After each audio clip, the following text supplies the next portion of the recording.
Assalomu alaykum.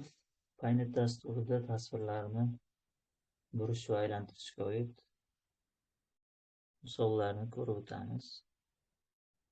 Demak, bizga tasvir berilgan.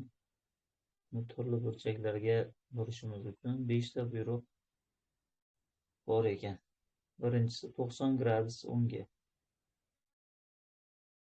Uning natijasida mana bu tasvir hosil bo'ladi. Keyingisi 90 gradus chapga. Demak, asl matn, tasvir, asl tasvirni 90 gradus chapga bursak, ikkinchi tasvirimiz paydo bo'ladi. Keyingi uchinchi buyrug'imiz 180 gradus o'ngga. Buning natijasida uchinchi tasvirimiz paydo bo'ladi. Navbatdagi buyrug'imiz vertikal deyapti. To'rtinchi paydo bo'ladi. Oxirgisi gorizontal o'q bo'yicha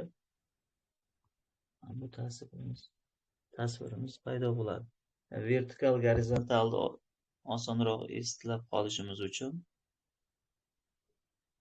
koordinatani eslaymiz. Koordinatani x, y bo'lsa,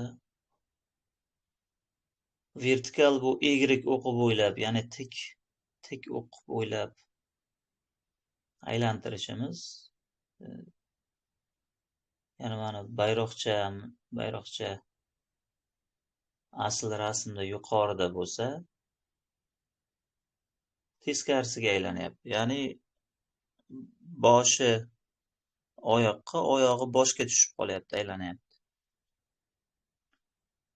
Endi gorizontal bo'yicha burish esa, gorizontal o'q bo'yicha mana yotiq o'q, x o'qi bo'ylab burish. Endi bunda burganimizda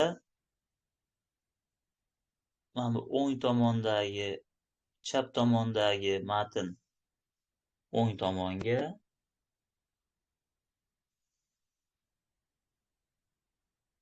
o'ng tomondagi esa chap tomonga aylanib qoladi. Faqat ko'rinishi teskari bo'lib joyi almashadi. Mana shundan farqlashimiz mumkin.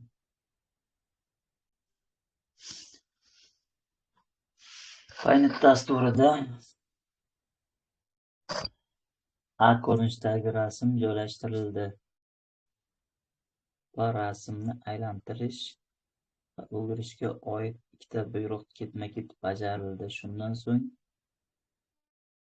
rasm B ko'rinishga keldi.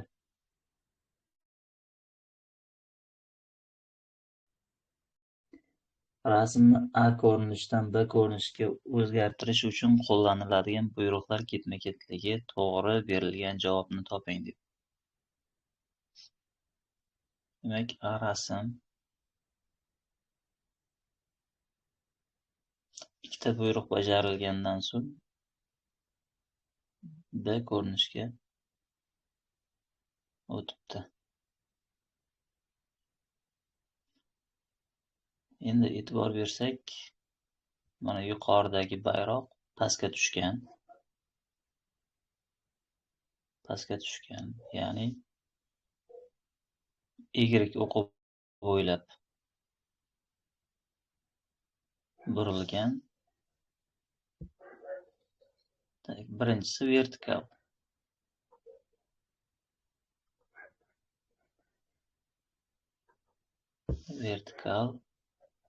Tik o'q bo'ylab yuqoridagi bayroqcha pastga tushyapti. Vertikal. Endi to'g'ridan to'g'ri agarda pastga tushadigan bo'lsa, bayroqchaning uchi o'ng tarafga qarab qolardi. Bizga ikkinchi kamonda, ikkinchi buyrug'imiz x o'qi bo'ylab, yotiq o'q bo'ylab, ya'ni mana bu bo'yda bo'lgan. Gorizontal aylantirilgan. Shuni hisobiga bu tomonga qayragan bayrog'imiz uchi o'ng tarafdan chap tomonga almashib qolyapti. Demak, bir vertikal bo'yicha, keyin gorizontal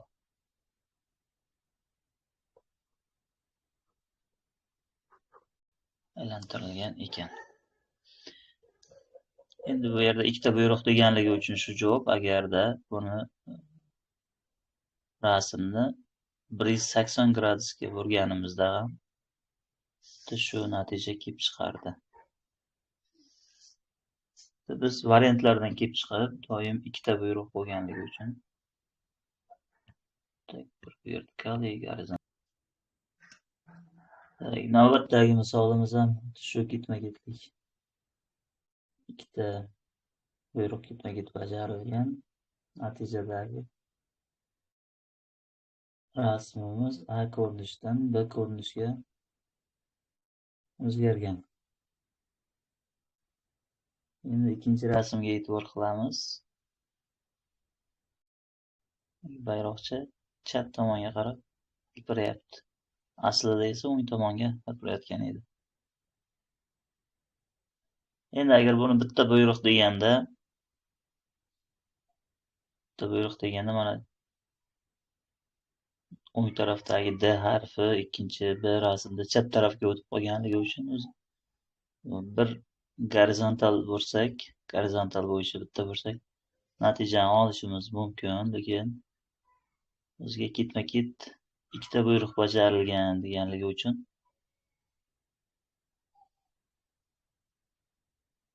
buni birinchi 180 ga buramiz. 180 gradusga buramiz.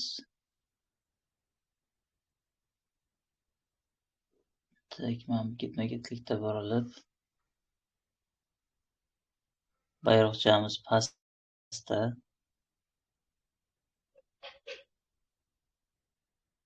Pastda chap tomonga qarab hilpirayotgan natijani beradi 180 da. Endi bayroqchani yana yuqoriga chiqarib olishimiz uchun vertikal bo'yicha buramiz.